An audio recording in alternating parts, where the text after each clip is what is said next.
first that that made you say, yes, I want to do this? I think when I was presented with the idea from the creator about a group of women who had, been through life in terms of poor choices and those sorts of things, and then kind of showing the journey of how you rebuild, and that being just a little different for me. And I felt like, okay, this might be an opportunity, to share my journey with people who may have things in common where you've made terrible choices and it, landed you in a particular circumstance, and then, hey, okay, can I get a second chance? Can I rebuild? And I felt like that would be a good avenue to do that. And especially with other women who, kind of had the same storyline. What kind of opportunities do you see from the radio station here and the TV show? I think, well, I should say this. My hope is, again, for me, I would really love to do public speaking and kind of, again, pushing that same platform and just redemption and, how you move forward and reclaiming your life, when you've lost it, in a sense. And I think that I've been exposed to the different avenues of people now who can say, hey, come talk to my group of women, come talk to my girls. Hey, maybe, I can get, in line with a speakers bureau who, has speakers who talk to groups like that. And that's really my biggest hope. And I see it opening. I think the radio thing is real interesting. It's not something I would have ever, thought that I would do, but I think it's a cool opportunity, and it's a way to do the things that I want to do, which is inspire, inform, and empower, and that's really what I see the opportunity as. I'm in no means a professional yet, but I want to give it my best shot. I want to make it something that's good radio for people. A lot of people remember you as a really smart, young, bright chief of staff. A lot of people remember you as the woman who got pulled over by police officers and said, do you know who the F I am? Who are you today? I'm still Christine Beatty. It's tough when so many things have been written about you as a person, some true, some not, but you don't have the ability to go back and say, this happened, that's kind of, you nitpick, and you kind of just have to take your past, in total and move forward. And I'm still, Christine Beatty, but I'm somebody who's richer from experiences. I'm someone who's had to, like I said, reclaim my power, kind of restore my life. And it's been a journey. And I'm hopefully people still think of me as that still same smart person, but sometimes things in life happen and sends you completely off course. And I think, this is not something I would have foreseen back then. My hope was to, do a lot of good for my city. And I think I accomplished that. But, at the end of the day, once you make huge mistakes, unfortunately, those overshadow, the good that you're trying to do. And I think that's, the unfortunate part of it.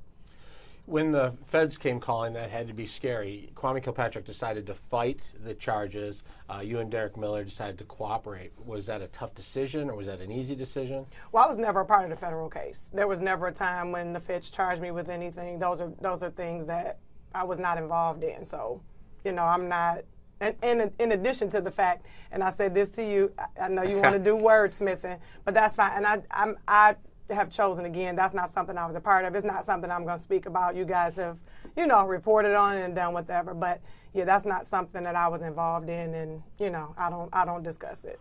Yeah, I don't know. I hear you, Kevin, but I know if you don't want to discuss it, it's okay. I know I don't want to do, like I said, the wordsmith, but yeah, it's not something I'm discussing. It's in the past, and I really want to focus on the future. All right, let's talk about something that is in the past that you will have to talk about at some point, and that's those text messages. When they went worldwide, what was that like for you? I just think the entire experience was something that was surreal. That you look like this is not my life on television. And it's a thing of your entire, life is in front of everybody to judge and, ridicule and, make statements. And that's a tough thing for anybody to be in. And it was, it was a point for me where I felt like, wow, there's no way I can recover in my life from this. How do I pick up the pieces and still be a mom, still be a professional? I mean, it was a tough moment for me, and it was one that I wouldn't wish on anybody, because you at that moment feel like, wow, my life is over. It's falling apart, and I don't know how I'm going to recover. So it's a hard thing. It's a hard moment. There's this image that just always sticks with me from from the story, from the years of doing the story, but it's you were on the witness stand and you were mad or frustrated, and you were rolling your eyes, and you said you lied on the stand. What was going through your head right then? Because you looked mad that the question was being asked. I can't necessarily remember what's going through my head. I just know when I've looked back at that video, it's just like, wow, really? It's just, I always use this as a scenario. Like, I was more afraid for family members and to hurt colleagues in my city than I was to get on the stand and perjure myself. It's like, that's the amount of fear that was in my heart in terms of hurting people that love me, people that I loved, like I said, my city. And it was a tough moment. It's one of those things, like I said, you look back and it's just like, who is that and what were you thinking? But it was really that choice, wow, I'm less afraid to perjure myself in a court of law where you face jail versus hurting your family, your city, and your loved ones. And I think anybody, when you look at that, like, clearly that was not a rational decision. It was one made out of fear for me, and it was tough. That was a tough moment. And just the facial expressions, I have no idea just probably in my own mind, just a bad moment, terrible moment for me. Just. Do you understand why citizens are so hurt by it? That, yes, maybe it's just an affair, but it was the mayor who they elected and his chief of staff, and it was company pagers and company time. Do you understand why people were just hurt about this? I didn't. For me, I understand my own personal hurt. So I understand anybody that was supportive or, who felt like, wow, these things are happening. I absolutely. My own guilt, that I carried around in terms of how it affected, my city. I wore that for so long, and I still don't think it's totally gone. I call them kind of like my guilt bricks, and you have to learn how to put them down. But it's a tough thing to live with your mistakes. It's a tough thing to have to live with things that you've done. But again, for me, it's about still reclaiming my own power and saying, okay, yep. Many of us have, and I think people who've made their own mistakes in life about, whatever it may be, you kind of look at it and say, okay, I've done some things. Maybe it wasn't out for the entire world to see, but I've made my own mistakes. I can kind of relate. And my hope is that anybody that hears my story or knows my story and kind of sees the effort to move forward, that it says, wow, it says to them, wow, okay, I can do the same thing. And so I do understand hurt because I have my own, and it's something that, you have to live with. And it's a tough thing. It's tough.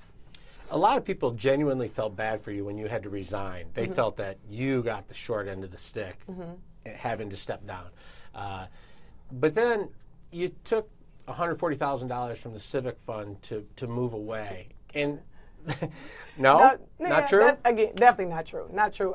The work that I did, and again, those things were all proven in court through my attorneys. There was nothing that I didn't take anything. Clearly, if that had happened, that would have been something that charges were brought. Nothing ever. I did work for that. So, and that's why, again, that's why I said I don't want to discuss the past. And Kevin, I know where you want to go with that, but I want to keep moving forward on that, and I don't want to relive that. You guys have written a million stories about it. I want you to be able to do that too. I don't want to live in the past either. But Can we? Is there anything that you can share with Detroiters about how that fund was used and how it was supposed to be used? Again, Kevin, I'm not. You're bringing up something that's 10 years old, Kevin, and I'm not going to discuss that. And it's been discussed. You guys have written it and talked about it. And again, let's move forward. I think I've answered many questions for you today, and I really want people to focus on what's next. Do you ever stop and say, "Wow, I can't believe Kwame Kilpatrick's sitting in prison right now"? I do. That's an understatement. This is somebody who was my best friend for years, so you don't think about that moment ever lightly. That's not anything you can ever rectify in your own mind, and it's not something I don't think people wish on anybody. I don't want to get into the whole thing of what's going on in Michigan now, but we had a great city, and the city was beyond productive and moving forward and progressive when the administration was here, and we worked hard. And I think for me, that's probably my toughest thing, knowing that all of the work that we all accomplished, that's not remembered. And when you look at kind of the state of affairs now of Michigan and Detroit, sometimes it's like, this work empowered the city. You look at it now and it's like, wow, I hate the fact that the work didn't continue. That's my biggest regret, that our work didn't continue, because he was a great leader and our administration was a great administration. I hate that the work didn't get remembered. He's before the Supreme Court asking for a new trial. Do you hope he gets one? You know what? I really don't want to answer any more questions about Kwame. I mean, of course, I hope, I pray that he gets a new trial and release and all those things. I really would like to, again, just focus on my stuff. And I already know probably what you're going to cut and edit, but I think we're going to run it raw for you. I really do, at least on the internet. On the internet, okay.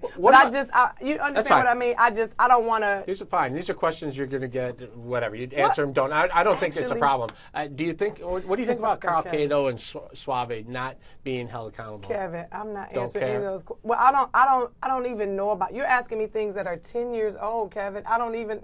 People talk about it a lot. That's cool, and they are welcome to talk about it. It's just not something I'm talking about. It's not something, again, I was involved in for me. So I'm focusing on the mistakes that I made, what I own, and moving forward. It's as really as simple as that. So how do you do that? How are you going to use this show to really help Detroit move forward? What is that going to look like? Well, I think it's just Detroit and anybody that listens. It's a show that people can download on the internet. Folks in Atlanta can listen. People can listen all over.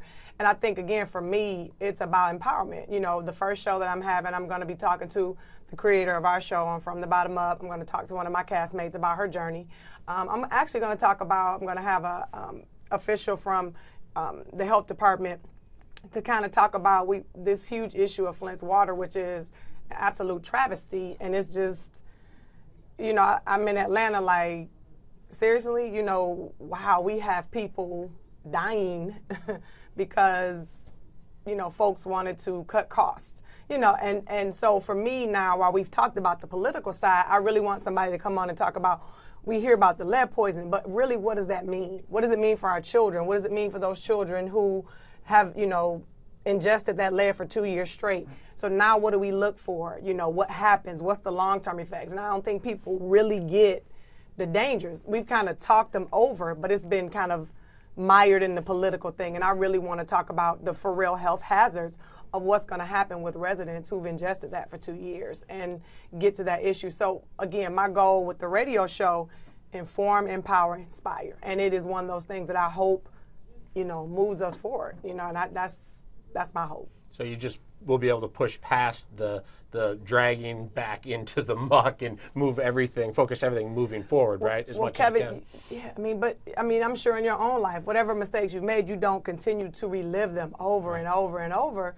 You have to move forward. And you can't stay in the past. You will never move. Anybody that has a past or, has things that, they're not proud of, the only thing you can do is own your mistakes and figure out how to move forward from those mistakes. And I think that's been my journey. That's what I'm trying to do. And it's a tough thing to do, but you have to do it. I'm a mother, and that's for my girls, if nothing else. It's to show them, you can get knocked down. How do you recover? Again, how do you own what you've done and how do you move forward from that? So where do you see yourself in 5 years? You know what? That's a good question. I really don't know.